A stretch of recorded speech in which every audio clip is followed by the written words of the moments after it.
Bonjour. Voilà, je viens de faire une prise de conscience assez bizarre, quoi. Donc je vous la raconte parce que je pense qu'elle peut vous aider à décoder des petites émotions comme ça toutes petites auxquelles on ne fait pas attention d'habitude. Alors je vous raconte, voilà, je devais faire un chèque pour renouveler un abonnement qui me posait aucun problème en lui-même et je me suis rendu compte que chaque fois que je faisais un chèque, j'avais un petit flottement, une petite hésitation. Bon, j'attribuais ça, à une peur de manquer, peut-être qu'on en a tous plus ou moins, donc oui, c'est peut-être ça. Et puis là, comme je suis en train d'animer un atelier sur les émotions en rapport avec l'argent, je me suis dit: «Voilà, une belle émotion à regarder à la loupe».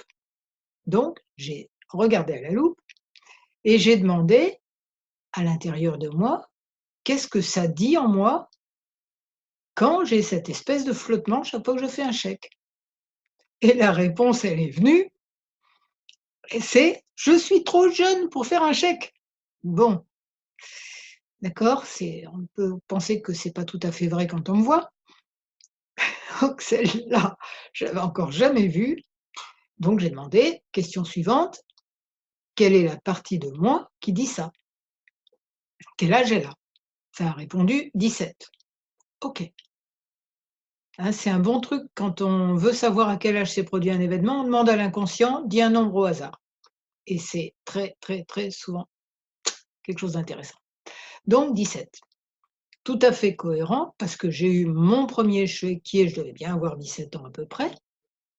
Mais ce que je me rappelle, c'est que ma mère m'a fait une liste de recommandations, m'a raconté des histoires de gens qui avaient trouvé le moyen de se tromper en faisant des chèques, enfin une liste comme ça, quoi.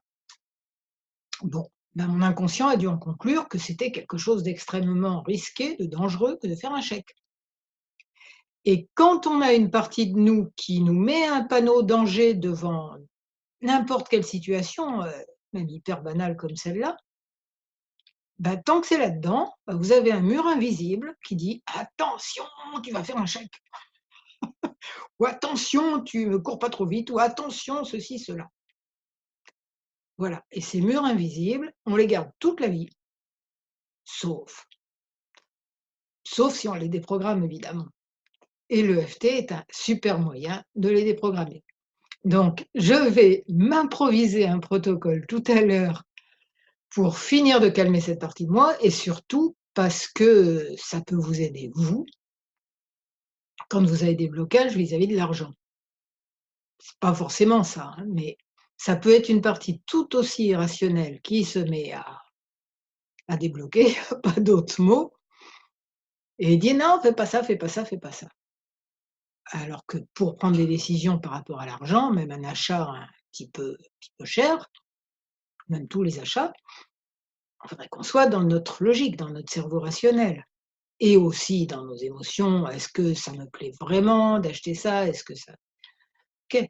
Quand tous les voyants sont ouverts et que ça dit quand même non, c'est une vieille partie de vous, enfin une toute petite, toute jeune, qui est en train de dire, «Je suis trop jeune pour faire ça», par exemple. Ou papa, maman ont toujours dit que l'argent c'était dangereux et cetera. Et voilà, donc je ferai ce protocole EFT tout à l'heure. J'espère qu'il va vous aider. En attendant, je me présente. Je suis Claude Canivez et je suis thérapeute EFT, sans se le douter. Vous trouverez des articles en rapport avec ces différentes parties de nous, comment elles se créent, comment elles se génèrent mutuellement et aussi par rapport aux croyances, par rapport à l'argent. Et voilà, donc je suis thérapeute EFT. Il y a aussi le lien pour, des séances individuelles si ça vous intéresse. Donc c'est parti. Si vous ne connaissez pas l'EFT aussi, oui, c'est aussi expliqué en bas. Si vous ne connaissez pas l'EFT, ou même si vous connaissez, vous faites les mêmes gestes que moi. Je laisse ensuite quelques secondes pour répéter la phrase. Vous ne cherchez pas avec, votre cerveau rationnel, hein, vous répétez, vous voyez ce qui se passe et vous me racontez dans les commentaires après, j'espère. Merci d'avance.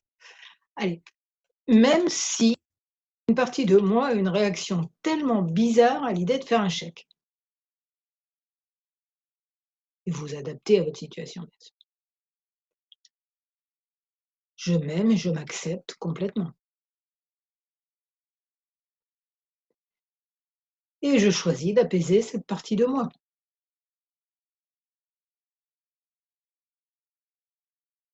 et je vais la voir. C'est la jeune fille de 17 ans à qui on fait des tas de recommandations terribles.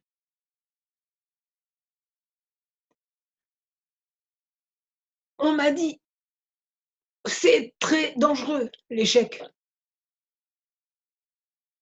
c'est très dangereux de manier de l'argent. Tu es encore jeune, tu sais pas faire». Je connais plein de gens qui ont fait des erreurs en faisant d'échecs et plein de gens qui ont très mal géré leur argent et qui ont acheté n'importe quoi et qui ont fait des erreurs en faisant les papiers. Il faut être un spécialiste pour savoir faire tout ça. Gérer l'argent, ça c'est sous les bras, le poing et ensuite il y a sous les seins. C'est réservé à des spécialistes de gérer l'argent. Il y a des gens, ils sont conseillers fiscaux, ils sont comptables, ils sont experts comptables. Il y en a dans la famille, eux, ils savent faire ça. Toi, tu es petite, toi, tu sais pas. Alors, fais bien attention. C'est pratiquement, une bombe atomique que tu as entre les mains. Tu as un chéquier, dis donc. C'est dangereux, tu as pas idée. C'est terrible. Faudra faire attention, hein, toute ta vie. Bon, pardon maman, tu m'en as sûrement pas dit autant que ça, mais c'est ce que j'ai entendu et tu voulais me protéger et la partie de moi qui a multiplié ça par 1000 voulait me protéger aussi. On a fait un peu trop et maintenant je peux voir les choses de façon plus sereine.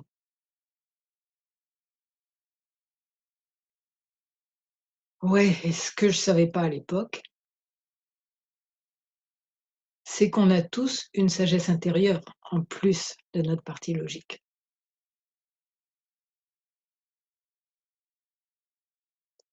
et que c'est plutôt à elle que je décide de faire confiance,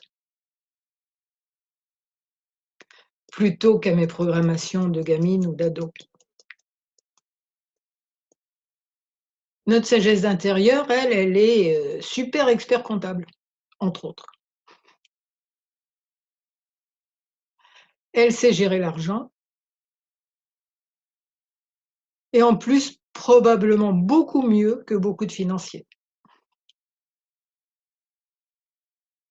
parce qu'elle le gère pour le bien de tous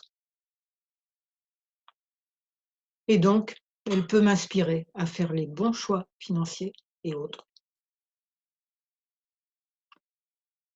Je savais pas à l'époque qu'on avait tous une sagesse intérieure et maintenant, c'est à elle que je choisis de demander des conseils, pour mon plus grand bien et pour le plus grand bien de tous. Voilà. J'espère que ça vous aura aidé, adapté à différentes situations, à ce qui vous parle. Vous n'avez pas forcément eu un problème de chéquier à 17 ans, mais vous avez certainement des situations équivalentes. Et ce qu'il y a en dessous d'une peur financière n'est pas forcément la peur de manquer, ça peut y en avoir plein, plein, plein de différentes. Voilà, bien si vous voulez approfondir, si ce protocole vous a plu et que vous appréciez ma façon de travailler, vous avez les liens vers les séances individuelles plus bas et sinon vous mettez un like à cette vidéo, vous vous abonnez à ma chaîne YouTube et à la newsletter de mon blog qui s'appelle «J'aime le FT». Je vous souhaite beaucoup de bonheur et je vous remercie.